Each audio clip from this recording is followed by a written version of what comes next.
बिस्मिल्लाहिर्रहमानिर्रहीम। Question number 9। Farhan order a plate of seafood fried rice at a restaurant which offers 2.25% discount. The mark price of the seafood rice is $9.50. अच्छा, ये question है हमारे पास goods and services tax का। मतलब कोई भी चीज़ जब रेस्टोरेंट वगैरह पे आप जाके खाते हैं तो उसके ऊपर आपको जब भी मेन्यू दिया जाता है उसके ऊपर एक प्राइस आगे लिखी हुई होती है, that is assume to be the mark price. जो यहाँ पे गिवन है, एक फरहान ने ऑर्डर किए हैं सी फूड फ्राइड राइस और उसके बाद जो मार्क प्राइस हुई हुई है मीन्स डैट उसके मेन्यू में जो प्राइस उसकी लिखी हुई है डैट इज़ $9.50। अब किसी भी वजह से 14 अगस्त सेलिब्रेशन पे या किसी भी वजह से रेस्टोरेंट 25% का डिस्काउंट दे रहा है। इट मीन्स दैट 9.50 में आपको 9.50 का 25% माइनस कर देंगे तो आपको इतनी अमाउंट उसमें से डिस्काउंट मिल जाएगी। मीन्स दैट 9.50 अब आपको पे नहीं करने, आपको इसमें से 25% of this amount mark price का 25% आप माइनस करेंगे तो बाकी अमाउंट अब आपको पे करनी है। Given date there is a service charges of 10%। अब इसके ऊपर सर्विस चार्जेस भी लग रहे हैं 10% के। सर्विस चार्जेस की अमाउंट हमेशा ऐड अप होती है, जिस तरह डिस्काउंट माइनस हो जाता है इस तरह सर्विस चार्जेस ऐड अप हो जाते हैं। जैसे फॉर एग्जांपल अगर किसी चीज़ के ऊपर $9.50 मार्क प्राइस है और अगर डिस्काउंट फॉर एग्जांपल नहीं मिल रहा और सर्विस चार्जेस 10% है तो इस अमाउंट का 10% इसमें ऐड अप हो जाएगा। सर्विस चार्जेस हमेशा ऐड होती है अमाउंट। और GST 7% है, GST की भी अमाउंट ऐड अप होगी। Find the total amount of money he has to pay. आपको टोटल अमाउंट ऑफ मनी बतानी है। मार्क प्राइस ये है, इसमें से डिस्काउंट की अमाउंट माइनस होगी और फिर उसमें 10% चार्जेस ऐड अप होंगे सर्विस चार्जेस और 7% GST अमाउंट ऐड अप होगा। तो टोटल हमारे पास कुछ फॉर्मूले, पहले मैं आपको फॉर्मूले लिख देता हूँ। टोटल अमाउंट पेबल, यानी इसको जो सी फूड फ्राइड राइस उसने ऑर्डर किए हैं उसके लिए टोटल अमाउंट पेबल कितनी होनी चाहिए, उसने टोटल अमाउंट पे कितनी करनी है। टोटल अमाउंट पेबल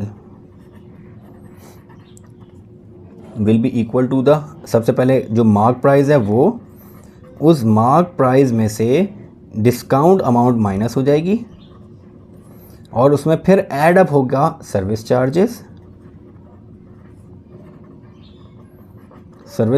और उसमें फिर GST पेबल ऐड अप हो जाएगा। So that will be the formula for the total amount payable. अब मार्क प्राइस आपको पता होता है, आपको डिस्काउंट, सर्विस चार्जेस और GST पेबल ये चीज़ें निकालनी है। अब डिस्काउंट, जितना डिस्काउंट गिवन है आपने सिंपली डिस्काउंट यानी डिस्काउंट अमाउंट फॉर एग्जांपल क्या आएगी, discount will be equal to the discount percent. कितने परसेंट का डिस्काउंट है, discount percent multiply by mark price. यानी जो भी मार्क प्राइस है, जो भी आप चीज़ ऑर्डर कर रहे हैं उसकी जो प्राइस मार्क्ड हुई हुई है उस अमाउंट का आप डिस्काउंट परसेंट निकाल लें। अगर डिस्काउंट परसेंट 10% है तो आपने मार्क प्राइस का 10% निकालिए, वो डिस्काउंट अमाउंट है, that will be minus from the mark price. The next will be the service charges. Mark price हमें गिवन होगी, डिस्काउंट का फॉर्मूला मैंने लिख दिया। अब सर्विस चार्जेस कैसे फाइंड आउट करने हैं। सर्विस चार्जेस, अब सर्विस चार्जेस हमेशा उस अमाउंट पे लगता है जो आपके पास मार्क प्राइस और उसमें से डिस्काउंट माइनस हो जाए। मतलब अब मार्क प्राइस है 9.50 लेकिन आपको डिस्काउंट मिल रहा है तो सर्विस चार्जेस आपको मार्क प्राइस पे नहीं करने हैं, आपको डिस्काउंट सर्विस चार्जेस उस अमाउंट पे करने हैं जो डिस्काउंट माइनस होने के बाद आएगी। मीन्स दैट सर्विस चार्जेस अगर आपने निकालने तो service charges will be, service charges percent will be equal to service charges percent किस अमाउंट का, उस अमाउंट का जो mark price minus discount. Mark price में से डिस्काउंट अमाउंट माइनस होगी, मार्क प्राइस में से डिस्काउंट जो आपको मिला वो माइनस हो गया, जो अमाउंट बचेगी उसका आपने सर्विस चार्जेस की परसेंटेज की अमाउंट निकाल लेनी है। मतलब अगर सर्विस चार्जेस 10% है तो 10% आपने उस अमाउंट का निकालना है जो मार्क प्राइस में से डिस्काउंट माइनस हो जाएगा, उस अमाउंट का आपने सर्विस चार्जेस अमाउंट निकाल लेनी है। The next will be, discount हो गया, सर्विस चार्जेस हो गया, GST पेबल। अब GST आपने किस अमाउंट पे लगता है, वो अमाउंट जो आप पे कर रहे हैं। मतलब आप पे क्या कर रहे हैं, पहले मार्क प्राइस थी, मार्क प्राइस में से डिस्काउंट अमाउंट, डिस्काउंट आपको मिला, डिस्काउंट अमाउंट माइनस हो गई, फिर उसमें सर्विस चार्जेस ऐड अप होंगे। मीन्स दैट अब वो प्राइस जो मार्क प्राइस में से डिस्काउंट माइनस होने के बाद उसमें सर्विस चार्जेस ऐड होने के बाद जो अमाउंट आ रही है उसके ऊपर जीएसटी पेबल है, and GST payable is usually 7%। तो GST amount will be equal to GST percent multiply that amount, कौन सी, पहले मार्क प्राइस में से डिस्काउंट माइनस होगा और डिस्काउंट माइनस होने के बाद उसमें सर्विस चार्जेस ऐड अप हो जाएंगे। सर्विस चार्जेस ऐड अप होने के बाद जो अमाउंट बनेगी उसका जीएसटी परसेंट आपने फाइंड आउट करना है। सो ये मेरे पास कुछ फार्मूले थे। अब स्टार्ट करते हैं क्वेश्चन। ये पहले मैंने फॉर्मूले लिख दिए, फॉर्मूले लिखने की ज़रूरत नहीं है आपको, ये फॉर्मूले आपने नहीं लिखने, you have to remember them. Question हम यहाँ से स्टार्ट कर लेते हैं। क्वेश्चन हमारे पास, Farhan order 1 plate of seafood rice at a restaurant which offers 25% discount. So percentage discount is given, which is percentage discount is of 25%. And the next is the mark price of a seafood rice is mark price of a seafood, the mark price of a seafood rice is $9.50. Given that there is a service charges of 10%,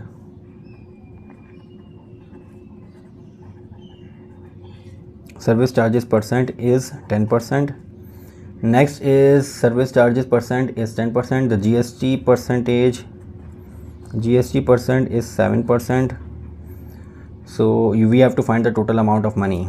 So total amount of money निकालने के लिए mark price हमें given है, मुझे discount निकालना है, service charges निकालने हैं और जीएसटी पेबल निकालना है और फिर इस फॉर्मूले में पुट कर देना है। तो सबसे पहले मैं डिस्काउंट निकाल लेता हूँ। डिस्काउंट निकालने के लिए discount percent multiply by mark price.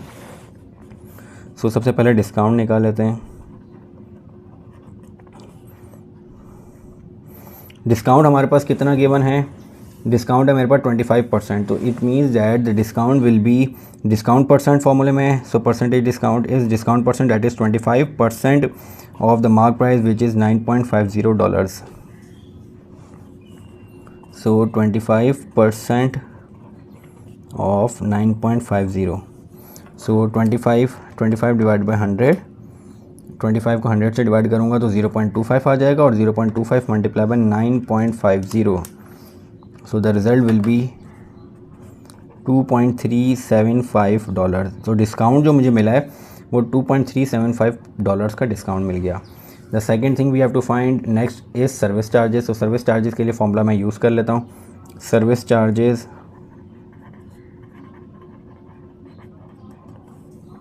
will be equal to service charges percent. So service charges percent is 10% of the amount mark price $9.50 minus discount is 2.375. 10% of 9.50 minus the discount amount, which is 2.375. So 10% of 9.50 minus 2.375, so 7.125 multiply by 10 divided by 100. So the service charges will be of $0.7125. अब service charges आ गया। Service charges के बाद जो next thing है वो मुझे निकालनी है, वो जीएसटी पेएबल है। So GST payable will be equal to the GST percent. GST payable का फॉर्मूला क्या है, GST percent into mark price minus discount plus service charges. तो GST payable percentage is 7%, 7% of the mark price minus discount plus service charges 0.7125. So 7% of amount क्या आ जाएगी, 9.50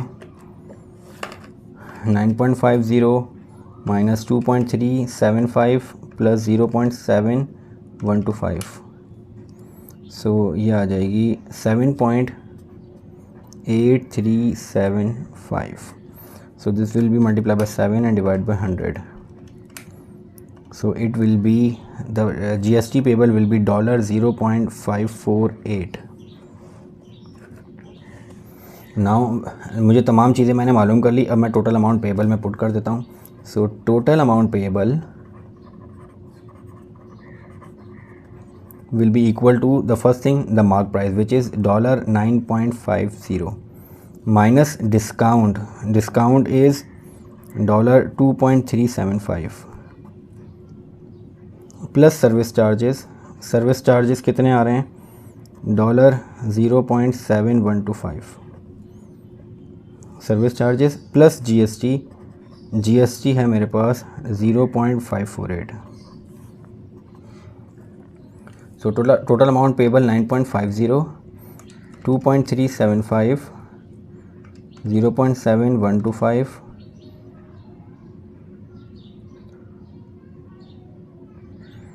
plus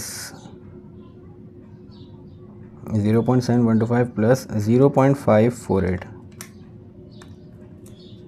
तो ये आ जाएगा $8.3855. So total amount payable, so Farhan has to pay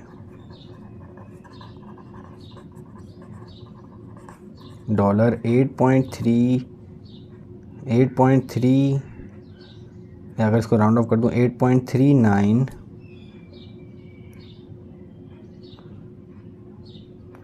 total amount of money he has to pay. Farhan has to pay $8.39 for the order.